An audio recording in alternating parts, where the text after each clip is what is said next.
더 기쁜 설교, 오늘은 에베소서 5장 15절로부터 21절 말씀으로 서로 사랑하는 공동체의 16번째 지혜라는 제목으로 말씀을 나누겠습니다. 바울은 새로운 사회로서 교회를 이루어감에 있어 구체적이고 실천적인 전략을 일러줍니다. 큰 그림으로서 하나됨이라고 말합니다. 하나님이 한 분이시기 때문에 교회도 하나라고 말합니다. 믿으시죠? 이를 위해 우리에게 주신 은사로 서로에게 성도에게 헌신하라고 명령합니다. 우리가 은사를 받은 것은 그리스도의 몸인 교회를 세우기 위함입니다. 그래서 우리는 사랑 안에서 참된 것을 함으로 그리스도에게까지 자라갈 수 있도록 말합니다. 교회는 그런 면에서 우리의 성숙을 돕는 좋은 장소입니다. 그런 이유의 세 가지 대비를 통해서 우리가 따라야 할 본을 말합니다. 그 본의 세 가지. 첫 번째는 옛사람을 벗어버리고 새사람을 옷 입는 것. 두 번째는 어둠의 일을 버리고 빛의 열매를 맺는 것. 세 번째는 지혜 없는 자가 되지 말고 지혜 있는 자가 되는 것입니다. 오늘 말씀이 이 세 번째에 해당됩니다. 에베소서 3장 15절 말씀이죠. 그런즉 너희가 어떻게 행할지를 자세히 주의하여 지혜 없는 자같이 하지 말고 오직 지혜 있는 자같이 하여라고 명령합니다. 여러분은 지혜롭습니까? 저는 참 지혜가 부족합니다. 눈치도 느리고 소위 말하는 지혜로운 자, 일을 잘 처리하는 자는 못 되는 것 같습니다. 부족하죠. 참으로 부족합니다. 오늘 지혜 있는 자같이 하여라고 말하는데요. 어떻게 하는 것이 지혜 있는 자같이 하는 것일까요? 바울은 크게 세 가지를 말하고 있습니다. 저는 이를 두 가지로 정리해서 나누어 보고자 합니다. 우리가 소위 지혜 있다라고 말할 때는 사물의 이치를 빨리 깨닫고 사물을 정확하게 처리하는 정신적인 능력을 말합니다. 그런데 성경에서 말하는 지혜는 좀 다릅니다. 고린도전서에는 하나님이 이 세상의 지혜를 미련하게 하셨다라고 말합니다. 고린도전서 1장 20절에 보면 지혜 있는 자가 어디 있느냐, 선비가 어디 있느냐, 이 세대의 변론가가 어디 있느냐, 하나님께서 이 세상의 지혜를 미련하게 하신 것이 아니냐라고 말하죠. 성경에서 말하는 지혜는 하나님을 두려워하는 것입니다. 잠언 1장 7절에 보면 여호와를 경외하는 것이 지식의 근본이거늘 미련한 자는 지혜와 훈계를 멸시하느니라. 하나님이 지혜를 알려주십니다. 그런데 그 지혜를 듣지 않는 것. 그래서 세상에서는 지혜롭다고 말하지만 하나님은 그 세상의 지혜를 미련하게 하셨습니다. 그래서 세상은 하나님을 깨닫지 못하죠. 하나님이 얼마나 지혜로우신지 세상은 자기 지혜로 말미암아서 이를 거부합니다. 그래서 우리는 전도의 미련한 방법이지만 그들에게 전해야 하고 말해야 합니다. 고린도전서 1장 21절에 말하죠. 하나님의 지혜에 있어서는 이 세상이 자기 지혜로 하나님을 알지 못하므로 하나님께서 전도에 미련한 것으로 믿는 자들을 구원하시기를 기뻐하셨도다. 아멘. 그렇다면 오늘 말씀에서 서로 사랑하는 공동체가 되기 위해 지혜 있는 자로 행하는 것은 어떻게 행하는 것일까요? 첫 번째로는 자신을 살피는 것입니다. 지혜 있는 자는 자신을 살핍니다. 15절 전반절에 그런즉 너희가 어떻게 행할지를 자세히 주의하여 자신을 살피라는 말이죠. 나는 지혜로운 자로 행하고 있는지 지혜 없는 자로 행하고 있지는 않은지. 여기에 지혜 있는 자의 기준은 하나님 기준입니다. 옛사람이 아닌 새사람, 어둠이 아닌 빛으로 행하는 자를 말하는 것입니다. 그러려면 자신이 어떻게 행하는지를 살펴야 합니다. 봐야 합니다. 다른 사람을 보는 것이 아니라 나 자신을 자세히 주의하여 살펴야 합니다. 그런 저와 우리 성도님들 되시기를 바랍니다. 최근에 한 애니메이션 영화를 봤는데요. Inside Out 2라는 영화였습니다. 13살의 주인공 라일리가 사춘기를 겪으면서 하키라는 운동으로 성취를 이루어가면서 친구 관계 가운데 벌어지는 일을 다루고 있습니다. 그녀의 마음에 새로운 감정들이 자신을 컨트롤하게 되면서 일어나는 일들을 다루고 있는데요. 그 전까지는 그의 감정의 컨트롤은 기쁨, 슬픔, 버럭, 소심, 까칠, 주 감정은 기쁨이었습니다. 그런 그녀에게 사춘기가 오면서 불안, 당황, 따분, 불업이 들어오게 됩니다. 그리고 불안이 전체를 컨트롤하게 되는 상황이 벌어집니다. 고등학교 하키 캠프에 주전 멤버가 되고 싶어서 마지막 경기 때 2골을 넣습니다. 그렇지만 자기 감정을 주체하지 못하고 상대편으로부터 친한 친구에게 가격한 파울을 하면서 퇴장 명령을 받게 되죠. 그녀는 이전에 자신의 자아가 폐기되고 새로운 자아가 아직 생겨나기 전에 극심한 불안을 경험하게 됩니다. 자신이 하키 멤버로 받아들여질지, 친하였던 친구들을 잃는 것은 아닌지. 그러면서 그녀에게 새로운 자아가 생기는데 그 자아는 다름 아니라 복잡다단한 자신의 모습을 다 받아들이는 것입니다. 난 참 좋은 사람이야. 난 무엇이든 잘해 라고 여겼던 그녀에게 난 부족해. 난 잘 못해 라고 하는 불안으로 응집된 새로운 자아가 생겨나고 그런 것 가운데 좋은 것뿐만 아니라 부족한 것, 나쁜 것까지도 자신의 부족한 면까지도 자신으로 받아들이는 과정이 담겨 있습니다. 이것이 성장이죠. 쉽지 않습니다. 단순히 청소년, 사춘기만이 아니라 어른도 마찬가지죠. 자신이 못 봤던 부분들을 보게 될 때, 그때 우리는 성숙을 이루게 됩니다. 자신을 살피는 것은 그러한 성숙과 관련되어 있습니다. 우리가 성숙하기 위해서 지혜 있는 자로 행하기 위한 2가지를 바울은 제안합니다. 이야기합니다. 명령합니다. 한 가지는 기회를 선용하라고 얘기합니다. 소위 세월을 아끼라는 말인데요. 세월을 아끼라. 그 시간을 최고의 시간으로, 최고의 것들로 채우라는 말이죠. 여기에서 세월은 헬라어로 카이로스, 주관적인 시간을 말합니다. 기계적인 시간이 아닌 기회를 말하죠. 기회가 생겼을 때 그 기회를 선을 위해 사용하라는 말입니다. 세월을 아끼는 방법은 매 기회가 올 때마다 그 기회를 최선으로 사용하는 것입니다. 그것이 지혜로운 것이라고 이야기하죠. 그 지혜는 악을 위해서 사용하지 않고 선을 위해 사용하는 것입니다. 새로운 사회로서 교회됨을 이루어감에 있어서 지혜 있는 자는 기회가 올 때마다 그 기회를 선으로 채우는 것입니다. 왜 그럴까요? 때가 악하기 때문입니다. 지금 이 세계는 여전히 공중권세 잡은 자, 곧 사탄이 주인되어서 마지막으로 발악하는 때입니다. 하나님 나라가 도래했음에도 불구하고 여전히 주도권은 사탄이 쥐고 있기 때문입니다. 그러하기에 이 세상은 여전히 악합니다. 우리는 하나님께 속한 자로서 빛의 자녀로서 지혜롭게 행해야 됩니다. 그러려면 기회가 올 때마다 그 기회를 선을 행함으로 선용하는 것이 필요합니다. 그러한 저와 성도님들 되시기를 축복합니다. 다른 친구를 도울 수 있는 기회, 누군가를 살릴 수 있는 기회, 누군가의 친구가 되어주는 기회, 힘겨워하는 일을 위해 응원해주는 삶, 마음을 받아주고 격려해주는 삶, 더욱 나아지도록 최선을 다하는 삶. 여러분의 기회를 선용하십시오.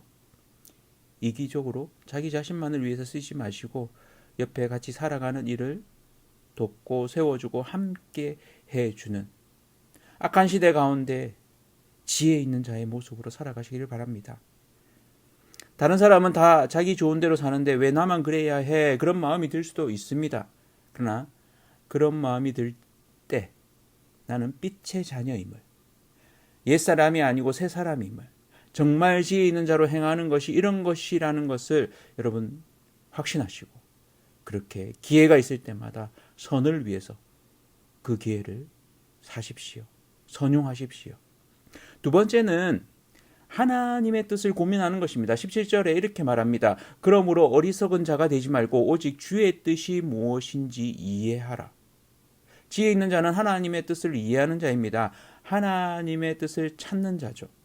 하나님의 뜻은 무엇일까요? 나를 향한, 우리를 향한 하나님의 뜻 고민해 본 적 있으시죠?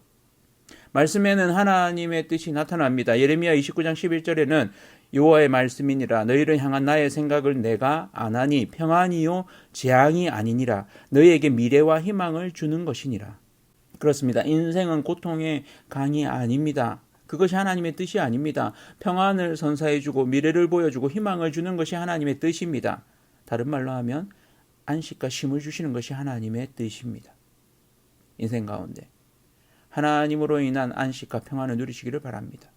그것이 나를 향한, 우리를 향한 하나님의 뜻임을 확신하시고 매일매일 하나님으로 인해서 상황의 복잡함과 어려운 가운데 있을지라도 하나님으로 인해 평안을 누리시고 새로운 소망을 가지시기를 축복합니다. 데살로니가 5장 16절에서 18절에도 하나님의 뜻을 이렇게 말합니다. 항상 기뻐하라, 쉬지 말고 기도하라, 범사에 감사하라. 이것이 그리스도 예수 안에서 너희를 향하신 하나님의 뜻이니라. 아멘. 항상 기뻐하고 범사에 감사하고 쉬지 말고 기도하십시오. 하나님의 뜻을 이루는 방법입니다. 하나만 더 나누겠습니다. 데살로니가전서 4장 3절에는 하나님의 뜻은 이것이니 너희의 거룩함이라, 곧 음란을 버리고. 이 땅을 살아가면서 하나님이 우리에게 바라시는 뜻은 거룩함입니다. 하나님을 닮아가는 것이죠. 우리를 향한 하나님의 뜻은 이렇습니다. 여러분을 향한, 당신을 향한 하나님의 뜻을 확신하십시오. 지혜 있는 자가 되는 것은 이러한 하나님의 뜻을 이해하는 것입니다. 하나님은 내가 거룩하게 이 땅을 살아가기를 원하시는구나. 항상 기뻐하고 범사에 감사하고 쉬지 않고 기도하길 바라시는구나. 이 땅을 고통의 강으로 여기는 것이 아니라 하나님과 함께 동행함으로 평안을 누리고 안식을 누리고 미래를 기대하고 소망을 갖는 것이구나. 나를 향한, 우리를 향한 그 하나님의 뜻을 확신하시고 모든 것이 합력하여 선을 이루신다는 그 하나님의 약속을 붙들고 매일매일을 살아가시기를 바랍니다. 때로는 우리를 향하신 하나님의 뜻이 무엇일까 또 고민해 보시기를 바랍니다. 그것이 지혜 있는 자로 살아가는 방법입니다. 자신을 살피십시오. 하나님은 우리가 지혜 있는 자로 행하길 바라십니다. 당연히 잘하고 있지라고 생각하면서 내 뜻대로 행하고 있지는 않습니까? 모든 것이 내 뜻대로 되어진다고 생각하면서 너무 쉬운, 가벼운 은혜를 내가 누리고 있는 건 아닙니까? 기회가 있을 때마다 그 기회를 선용하십시오. 이기적인 목적으로 사용하지 마시고요. 하나님의 뜻을 묻고 하나님의 뜻을 이루기 위해서 사십시오. 큰 두 번째로 지혜 있는 자는 자신을 살필 뿐만 아니라 성령의 지배를 받습니다. 15절에 이렇게 말합니다. 술 취하지 말라. 이는 방탕한 것이니 오직 성령으로 충만함을 받으라. 지혜 있는 자는 자신을 살필 뿐만 아니라 악한 시대 가운데 피하지 않고 성령의 지배를 받습니다. 성령으로 충만함을 받으라. 피동입니다. 수동입니다. 성령의 지배를 받는 것. 술 취하는 모습과 비슷한 면이 있습니다. 둘 다 주인은 내가 아닙니다. 술이 주인이 되거나 성령이 주인이 됩니다.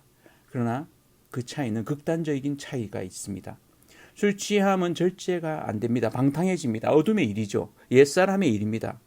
에베소 교회는 술 취함이 자주 있었던 것 같습니다. 우상에게 제사하고 술 취하는 문화가 있었습니다. 한국 사회도 술 취함의 문화가 있습니다. 제대로 취하죠. 고주망태가 되기까지 마십니다. 그래서 선교사들은 우리 선조들을 향해서 기독교인이라면 술을 마시지 말라는 그런 율법을 택하고 그것이 전통이 되었습니다. 술로 인해서 여태까지 쌓아놓았던 성숙이, 성장이 하룻밤에 무너지니까요. 성령으로 충만함을 받는 것, 성령의 지배를 받는 것입니다. 소위 성령 침례, 은사를 받는 것으로 이해하기도 하는데 실은 여기에 쓰인 것은 수동태이면서 완료형이 아닌 계속적인 진행형입니다. 현재 진행형, 성령으로 충만함을 계속 받는 것입니다. 내가 받고 싶다고 받아지는 것도 아니고 성령이 주체가 되셔서 계속해서 매 순간 이루어져 가야 하는 진행형의 일이라는 것입니다.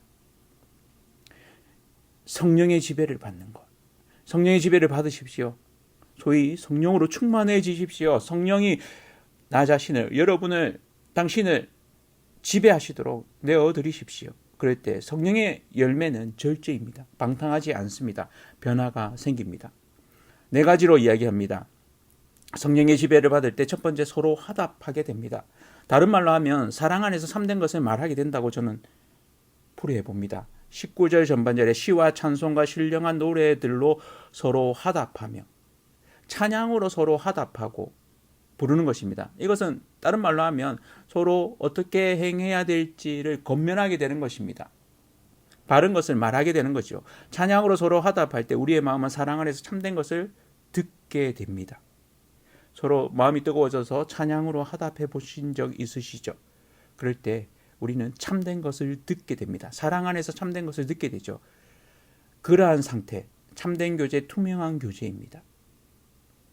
그것이 성령의 지배를 받을 때 일어나는 첫 번째입니다. 두 번째는 중심으로 하나님을 예배합니다. 19절 하반절이죠. 너희의 마음으로 주께 노래하며 찬송하며 주님을 찬양하며 노래하는 것. 우리의 예배를 통해 우리의 마음으로 진정한 예배를 드리는 것입니다.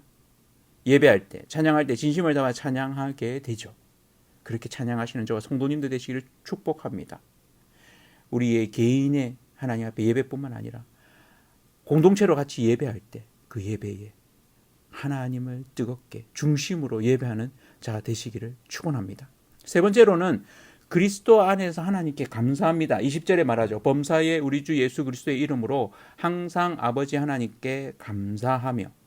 성령 충만한 사람은 범사에 그리스도로 인해 하나님께 항상 감사하게 됩니다. 성령의 지배함으로 말미암아 일어나는 결과이죠. 모든 것이 합력하여 선을 이루는 것을 보게 됩니다. 경험하게 됩니다. 범사에 그리스도 안에서 하나님께 감사하십시오. 네 번째 마지막으로 서로 헌신하게 됩니다. 피차 복종하게 됩니다. 21절에 말합니다. 그리스도를 경외함으로 피차 복종하라. 그렇습니다. 피차 복종하라. 말이 좀 세게 느껴질 수도 있습니다. 또 우리에게 와닿게 서로 헌신하는 것입니다. 성도가 서로에게 헌신하는 것이죠. 성령이 우리를 지배할 때, 성령의 지배를 받을 때 일어나는 일입니다. 지혜 있는 자의 모습입니다.